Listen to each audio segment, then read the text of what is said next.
On a weekday morning in Tokyo, millions of people move with quiet precision. Shoes tapped against tiled floors. Train doors opened and closed on schedule, as they always did. Nothing about that morning felt unusual.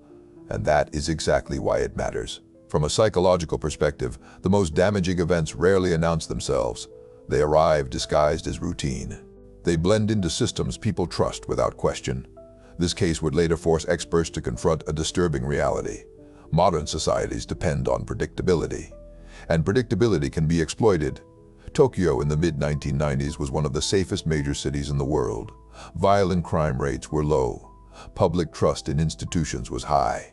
The subway system was considered a model of efficiency and order. Every day, millions relied on it without hesitation. Office workers, students, parents, elderly commuters heading to appointments. The subway was not just transportation, it was a symbol of stability. That trust is critical to understand, because trust, when absolute, can create blind spots. From a sociological standpoint, Japan's post-war culture emphasized conformity, harmony, and respect for authority. Social disruption was discouraged. Unusual behavior was often ignored rather than confronted. Experts later identified this as a contributing factor, not a cause, but a vulnerability. At the same time, Japan was experiencing profound cultural change. Economic stagnation followed decades of rapid growth. Traditional career paths felt less secure. Young people questioned long-held assumptions about success and identity. Periods like this often produce ideological uncertainty, and uncertainty can make people susceptible to absolutist belief systems. This is where the story truly begins. Shinrikyo presented itself as a spiritual movement. It promised clarity in a confusing world, certainty in an era of doubt. To outsiders, the group appeared eccentric but largely harmless. Members practiced meditation. They spoke about enlightenment. They emphasized detachment from material concerns. But from a psychological perspective, Shinrikyo exhibited warning signs common to destructive cults. Experts later noted several red flags: isolation from family and non-members, rigid hierarchy, a leader portrayed as uniquely enlightened, and a belief that moral rules did not apply to outsiders. These patterns are not rare. They appear repeatedly in high-control groups across cultures. At the center of the movement was Shoko Asahara. He positioned himself as both spiritual guide and ultimate authority. Followers were encouraged to surrender personal judgment in exchange for purpose. This dynamic matters, because once critical thinking is replaced with obedience, individuals can be guided toward actions they would never consider alone. Psychologists refer to this as moral disengagement. It allows people to commit acts that conflict with their prior values while believing they are serving a higher good. Former members later described gradual escalation. Beliefs intensified over time. Dissent was reframed as weakness. Loyalty became proof of enlightenment. This process rarely feels sudden to those inside it. Each step appears small, reasonable, even necessary. From the outside, warning signs were visible, but they were fragmented, and no single institution connected them. Shinrikyo operated openly. They recruited publicly. They held events. They published materials. In a society that prized religious freedom, scrutiny was limited. Authorities were cautious about intervention, and neighbors often assumed someone else would act if needed. This diffusion of responsibility is well documented in psychological research. When many people notice something concerning, fewer feel personally responsible to respond. By the early 1990s, internal rhetoric within the group grew darker. Apocalyptic beliefs became central. The outside world was increasingly framed as corrupt or hostile. Experts later emphasized this shift as critical. When a group adopts an us versus them worldview, violence becomes easier to justify. Importantly, this was not inevitable. Most members did not join seeking harm. They joined seeking meaning. That distinction is essential, because prevention depends on recognizing motivations, not just outcomes. On the surface, daily life in Tokyo continued unchanged. Rush hour remained crowded. Trains ran on time. People trusted the systems that had always protected them. But beneath that routine, a dangerous convergence was forming, a closed belief system, charismatic authority, and a lack of external oversight. From an educational standpoint, this case illustrates how threats do not always emerge from visible instability. Sometimes they develop quietly within seemingly orderly environments. Mental health professionals later stressed the importance of early intervention, not punishment, not suppression, but engagement. When individuals feel heard, isolated groups lose power. When questions are encouraged, absolute authority weakens. Yet at the time, these lessons were not widely understood. The morning that would change everything arrived without warning. Commuters followed their routines. They boarded familiar trains. They expected another ordinary day. No alarms sounded. No announcements were made. Nothing appeared out of place. And that is what made the aftermath so devastating. This case would later reshape how Japan approached public safety, religious oversight, and emergency preparedness. But those changes came only after irreversible loss. As investigators would soon realize, the most dangerous moments often begin in silence, and the silence that morning was complete. The shift from belief to action did not happen overnight. It unfolded through structure, obedience, and ritualized commitment.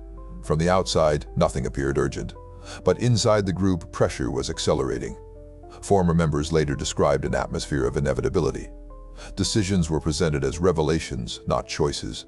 Questioning them felt like questioning reality itself. From a psychological standpoint, this is a critical transition point. When authority claims moral infallibility, followers lose internal brakes. Responsibility dissolves upward. At the top of that hierarchy stood Shoko Asahara. He framed himself as uniquely capable of interpreting truth. Followers were taught that obedience equaled spiritual progress. Experts later explained this as authoritarian mysticism, a belief system where personal suffering is reframed as purification, and harm becomes justified as transcendence. By the early months of 1995, internal messaging changed tone. Urgency replaced patience. The outside world was described as approaching collapse. Apocalyptic thinking plays a powerful psychological role. If destruction feels inevitable, extreme actions can feel defensive, even necessary.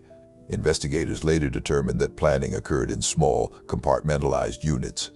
Not everyone knew everything. That structure reduced moral resistance. This fragmentation matters. When individuals hold only partial information, they struggle to see consequences. They act within narrow instructions, not full outcomes. On the morning of the incident, Tokyo followed its usual rhythm. Rush hour surged through underground platforms. Trains arrived within seconds of their schedules. This predictability was essential to what followed, not because of complexity, but because of trust. Commuters did not question unattended items. They did not expect danger from fellow passengers. They focused on arriving at work on time. From a behavioral science perspective, routine lowers vigilance. Familiar environments signal safety. The brain conserves attention for novelty. Multiple trains entered the network that morning. Each carried passengers who believed they were safe. Each represented a shared social contract. What happened next unfolded within minutes, but its impact would last decades. Reports from survivors later described confusion rather than immediate panic. Symptoms appeared gradually. People struggled to understand what was happening. This detail is important. Sudden chaos triggers flight responses. Gradual disruption creates hesitation. Many assumed a mechanical failure. Others thought they were unwell. Very few immediately recognized external danger. Emergency response systems were activated quickly, but early information was incomplete. First responders faced uncertainty. In crisis psychology, ambiguity is one of the greatest obstacles. It slows decision-making. It increases risk. Medical professionals later described the scene as overwhelming. Large numbers of people required assistance simultaneously. Hospitals shifted into emergency protocols. More than 5,000 individuals sought medical care that day. Some recovered quickly, others faced long-term effects. 12 people lost their lives as a result of exposure. Each loss represented a family changed permanently. It is essential to pause here, not for spectacle, but for respect. This was not an abstract event. It affected ordinary people doing ordinary things. The impact radiated outward through workplaces, families, and communities. Experts later emphasized restraint in discussing details, not to hide facts, but to prevent imitation and harm. This approach reflects modern best practices: educational framing without tactical exposure, understanding without replication. As the immediate crisis stabilized, attention turned toward accountability. Law enforcement began coordinated operations. Facilities associated with the group were searched. The scale surprised many observers. Hundreds of members were detained for questioning. Documents and materials were seized. From an investigative perspective, speed mattered. The priority was preventing further harm, not assigning blame prematurely. Public reaction was intense, shock mixed with disbelief. How could this happen here? Japan had not experienced an event of this nature in the post-war era. The psychological impact extended beyond those directly affected. Public trust was shaken. This reaction is consistent with collective trauma theory. When shared assumptions collapse, societies reassess their foundations. Questions emerged immediately. Why were warning signs missed? Could this have been prevented? These questions drove the next phase, and the answers would prove uncomfortable. Investigators soon realized this was not a spontaneous act. It reflected years of radicalization, years of unchecked authority. This realization marked a turning point, not just in the case, but in national policy. The investigation would expose structural gaps, regulatory hesitation, cultural assumptions about harmless belief. But none of that was clear yet. At this stage, authorities were still assembling fragments, timelines, testimonies, physical evidence. What they would uncover next would redefine how Japan understood domestic threats, and it would force a deeper question. How does a society balance freedom with vigilance? The answers would come. But first, investigators had to understand who was responsible and why so many followed without resistance. By the time investigators reached the deeper layers of the case, the focus shifted from response to understanding. Stopping immediate harm was no longer enough. They needed to know how this had been allowed to develop. From an investigative psychology standpoint, this phase is critical. Facts explain what happened. Patterns explain why it happened. Authorities began reconstructing the group's internal structure. Interviews revealed strict compartmentalization.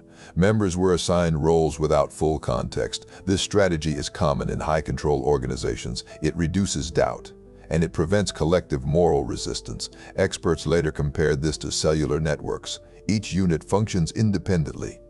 The whole remains invisible to its parts. Documents seized during searches revealed extensive internal doctrine. Language was absolute. Dissent was reframed as spiritual failure. Forensic psychologists noted repeated themes: grandiosity, persecution narratives, and an obsession with purity. These traits align with what researchers describe as destructive charismatic leadership, a model where the leader's identity becomes inseparable from truth itself. Importantly, the investigation avoided sensationalism. Authorities were careful with public disclosures. They understood the risk of amplification. This restraint reflects lessons learned internationally. Overexposure can inspire imitation. Education must outweigh notoriety. As evidence accumulated, it became clear this was not an isolated deviation. It was the product of long-term indoctrination, a system that rewarded obedience and punished doubt. Psychologists assisting the investigation emphasized gradual escalation. Early beliefs were benign. Later doctrines reframed harm as salvation. This progression matters because prevention depends on early recognition, not late intervention. Investigators also examined recruitment pathways. Many members were highly educated. Several held advanced technical backgrounds. This challenged public stereotypes. Radicalization is not limited to the uneducated or marginalized. It often attracts those seeking certainty and purpose. From a behavioral science perspective, intelligence does not immunize against manipulation. In some cases, it increases rationalization. People explain away contradictions rather than confront them. The investigation uncovered internal disciplinary practices, isolation, sleep deprivation, and ritualized confession. These methods weaken autonomy, they increase suggestibility, and they reinforce dependency. Clinical experts highlighted these as classic coercive techniques. They appear across cultures and ideologies. The labels change, the mechanisms do not. As arrests continued, authorities faced a delicate balance: protect public safety, respect civil liberties. This balance became a national conversation. Japan had historically avoided intrusive oversight of religious groups. That policy now faced scrutiny. Legislative reviews followed, regulatory frameworks were reassessed, emergency preparedness protocols were updated. But at this stage of the investigation, outcomes were still uncertain.